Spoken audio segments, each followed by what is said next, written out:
बिस्मिल्लाहिर्रहमानिर्रहीम। अस्सलाम वालेकुम नाज़रीन, आप यूट्यूब चैनल देख रहे हैं। मैं इमरान खान हूँ। सबसे बड़ी खबर अब तक की यह है कि इमरान खान साहब की 9 मई के 8 मुकदमात में जमानत हो गई है सुप्रीम कोर्ट ऑफ पाकिस्तान से। इससे पहले इमरान खान साहब पे सैकड़ों मुकदमात थे, एक एक करके उनके मुकदमात खत्म होते चले गए। बहुत सारे खत्म हो गए, बहुत सारों में उनकी जमानत कन्फर्म हो गई, बहुत सारी सजाएं उनकी मुअत्तल हो गई। और उसके बाद अब इमरान खान साहब पे जो है वो 9 मुकदमात बाकी थे। 9 में से 8 मुकदमात फारिग हो गए हैं। अब इमरान खान साहब पे सिर्फ एक मुकदमा बाकी है, जिसकी वजह से वो अडियाला जेल में मौजूद है। वैसे मुकदमात की वजह से तो इमरान खान साहब अडियाला जेल में नहीं है। इमरान खान साहब को बेगुनाह जेल के अंदर रखा गया सिर्फ इसलिए कि पाकिस्तान की जो मिलिट्री एस्टेब्लिशमेंट है वो उन्हें अपना दुश्मन समझती है और वो ये चाहती है कि इमरान खान साहब माफी मांगे। जैसा कि फील्ड मार्शल के स्टेटमेंट में भी आपने देखा, डीजी आईएसपीआर के स्टेटमेंट में भी आपने देखा, हर दूसरे दिन टाउट्स आते हैं और वो ये कहते हैं कि सच्चे दिल से पाकिस्तान तहरीक इंसाफ माफी मांगे वरना ये कर देंगे वो कर देंगे। तो ये एक पुरानी कहानी है जो चल रही है। एक बात तो साबित हो गई इस फैसले से कि 2 साल तक इमरान खान साहब को 9 मई के 8 केसेस में नाहक कैद रखा गया है। ये जो 9 मई के 8 केसेस में इमरान खान साहब को 2 साल तक जेल के अंदर रखा गया, ये नाहक कैद रखा गया है। ये बात आज सुप्रीम कोर्ट ऑफ पाकिस्तान से साबित हो गई और ये भी साबित हो गई कि पाकिस्तान की अदालतों ने एक आले के तौर पे काम किया। एस्टेब्लिशमेंट का वो हथियार बनी और इस हथियार ने पाकिस्तान तहरीक इंसाफ को कुचलने में अपना पूरा किरदार अदा किया। अब चाहे ये लोअर जुडिशरी है, चाहे ये हाई कोर्ट्स हैं, ये सारा मामला आपके सामने है।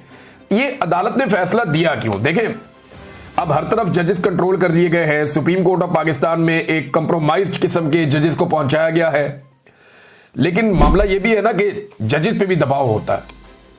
एक दिन पहले 2 मुअज़्ज़िज़ जज साहिबान ने खत भी लिखा कि जनाब गलत तरीके से अदालत चल रही है, नाइंसाफी हो रही है, कानून और आइन के मुताबिक सुप्रीम कोर्ट ऑफ पाकिस्तान को चलना चाहिए। उन्होंने निशानदेही की। वकला का दबाव बढ़ता चला जा रहा है, जजेस के अंदर से दबाव बढ़ता चला जा रहा है। ये जब सारी चीजें होती हैं और उसके ऊपर सुहेल वड़ाइच साहब आर्मी चीफ की ख्वाहिश लाके छाप देते हैं कि जनाब इमरान खान इसलिए तो जेल के अंदर बंद नहीं है कि उसने जुर्म किए हुए, वो तो जेल में इसलिए बंद है कि वो आसिम मुनीर साहब से माफी नहीं मांग रहा या वो सच्चे दिल से माफी नहीं मांग रहा। अगर वो सच्चे दिल से माफी मांग ले तो मामला आगे बढ़ सकता है। तो सुहेल वड़ाइच साहब की तहरीरों पर तहरीरें आना शुरू हो जाती हैं। यूरोप के दौरे के ऊपर हैं भाई, आप सैर करें, लेकिन वहां पर भी ड्यूटी इतनी सख्त है कि वहां से वो तहरीरें लिख लिख के दे रहे थे ख्वाहिशात को जो है वो अमली जामा पहनाने के लिए। और ख्वाहिशात किसकी है? मिलिट्री एस्टेब्लिशमेंट की है। फील्ड मार्शल से उनकी मुलाकात होती है। ये सारी चीजें मिलकर अदलिया के ऊपर एक बहुत प्रेशर बना गई थी और अदलिया जो है बहुत बुरी तरह एक्सपोज हो गई थी। फिर एक के बाद एक तारीख हो रही है, एक के बाद एक तारीख हो रही है।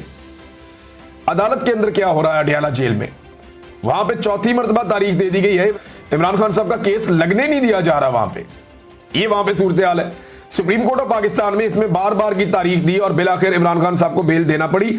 लेकिन इस केस में 1-2 चीजें मैं आपको बताऊं जो मैंने बात की है सहाफियों से। उन्होंने ये बताया कि जानबूझकर चीफ जस्टिस ऑफ पाकिस्तान ने बार बार ये जो केस था इसके मेरिट्स के ऊपर जाने से रोका। यानी केस के आपने मेरिट्स देखने होते हैं ना कि भाई ये गवाही सच्ची है या झूठी है। तो सुप्रीम कोर्ट ऑफ पाकिस्तान ने मेरिट्स के ऊपर जाने नहीं दिया वकला को। ऐसा लगता है सुप्रीम कोर्ट ऑफ पाकिस्तान नहीं चाहती थी कि पंजाब हुकूमत या पाकिस्तान की एस्टेब्लिशमेंट या जो अदलिया है, लाहौर हाई कोर्ट हो गई, या जो दहशतगर्दी की अदालतें हैं, उनके सारे जजेस एक साथ मुतनाज़े हो जाएं, क्योंकि उन्होंने नाइंसाफी पर मबनी फैसले दिए हैं।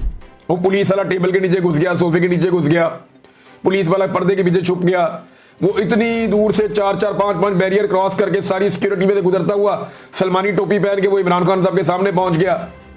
भाई इस तरह की गवाहियों के ऊपर कौन खड़ा होता है? और एक शहर में गवाही कुछ और है, दूसरे में कुछ और है, तीसरे में कुछ और है।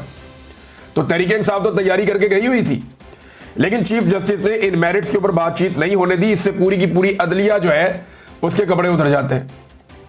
लेकिन अदलिया, ये इसका क्रेडिट जाता है किसको? देखिए, इसका एक तो क्रेडिट पाकिस्तान के अवाम को जाता है जिन्होंने हार नहीं मानी। 8 फरवरी 2024 के बाद से लेकर अब तक हार नहीं मानी और वो आज भी इमरान खान के साथ खड़े हैं। दूसरा, पाकिस्तान के सोशल मीडिया को भी एक क्रेडिट जाता है, लेकिन सबसे बड़ा क्रेडिट जाता है इमरान खान साहब की जो कानूनी टीम है उसे। वो टकरे मारते रहे, उन्हें पता है कंप्रोमाइज कर दिया, लेकिन उन्होंने उसमें से भी अपना काम निकाला। उन्होंने इतनी टकरे मारी कि बिलाखिर वो दरवाजा खुल गया। और इसमें बैरिस्टर सलमान सफदर जो है वो बहुत तारीफ के लायक है।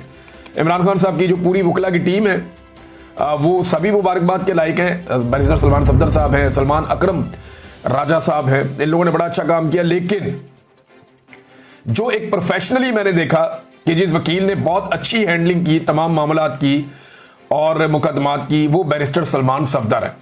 कमाल उन्होंने केसेस लड़े हैं और जिन जिन लोगों ने उनको केसेस लड़ते हुए देखा, जिन सहाफियों ने भी देखा, उन्होंने बताया जी कि वो जबरदस्त किस्म के शवाहिद सामने रखते हैं, बड़ा टू दी पॉइंट आते हैं और बड़े अच्छे उन्होंने मुकदमात हैंडल किए हैं। बड़ी प्रोफेशनली उन्होंने इन मामलात को डील किया कि एक तरफ एस्टेब्लिशमेंट है, पूरा का पूरा एक इदारा इस काम पे लगा हुआ है, इंटेलिजेंस एजेंसियां इस काम पे लगी हुई हैं, अदलिया को कंप्रोमाइज कर दिया गया है, 26वीं आईनी तरमीम के बाद पूरे निज़ाम को जकड़ दिया गया है, लेकिन फिर भी वो लगे रहे। बिलाखिर इमरान खान साहब के अब 9 में से 1 मुकदमा बाकी रह गया। अब सिर्फ एक ऐसा मुकदमा है जिसमें इमरान खान साहब को जेल में रखा हुआ है। इस मुकदमे में जाने से पहले मैं आपको बताऊं कि लोगों ने बड़ा जश्न मनाया, वकला ने बड़ी खुशियां मनाई हैं। कई जगहों में वकला जो है मिठाइयां बांट रहे हैं, बार काउंसिल्स के अंदर लोग खुश हो रहे हैं, नौजवान खुश हो रहे हैं। तो एक सोशल मीडिया पे हर जगह पे एक सेलिब्रेशन है, लोग इसके ऊपर जश्न मना रहे हैं कि इमरान खान साहब के 9 मई वाला बयानिया भी जो है वो उलट गया। वहां पर भी उनकी अब जमानत हो गई है इमरान खान साहब की। नून लीग बड़ी अजीबोगरीब सूरत हाल में, उसे समझ नहीं आ रही इन जजों को गालियां देनी है या नहीं देनी, क्योंकि ये वही जजेस हैं जिन्होंने हर तरह की सहूलतकारी इस निज़ाम के लिए की है। ये वही जजेस हैं जिन्होंने वो सारे काम किए हैं जो एस्टेब्लिशमेंट ने और नून लीग ने उनसे गंदे काम करवाए हैं। ये सारे वो जजेस हैं जिन्होंने मिलिट्री कोर्ट्स जैसे एक घटिया काम को भी इन्होंने जवाब फराहम कर दिया और उसके हक में फैसला दे दिया। अब जब सुबह जज तब्दील हुए ना, तो उसमें ये पूछा गया इमरान खान साहब की फैमिली से कि जनाब आपको कोई एतराज़ है? उन्होंने कहा कोई एतराज़ नहीं है, जो भी जज हमें इंसाफ दो। सिर्फ अच्छा किया उन्होंने, वरना कई जर्नलिस्ट और बाकी लोग ये कह रहे थे कि जनाब अतरफुल्ला साहब को लाना चाहिए था या शहजाद साहब को लाना चाहिए था, जो दीगर जज है, जो न्यूट्रल जजेज हैं, उनको लेकर आना चाहिए था। ये जो जज लाए गए हैं रिजवी साहब, इनके बारे में कहा गया कि जनाब ये मिलिट्री कोर्ट्स के हक में इन्होंने फैसला दिया हुआ है, ये बहुत गलत हो जाएगा।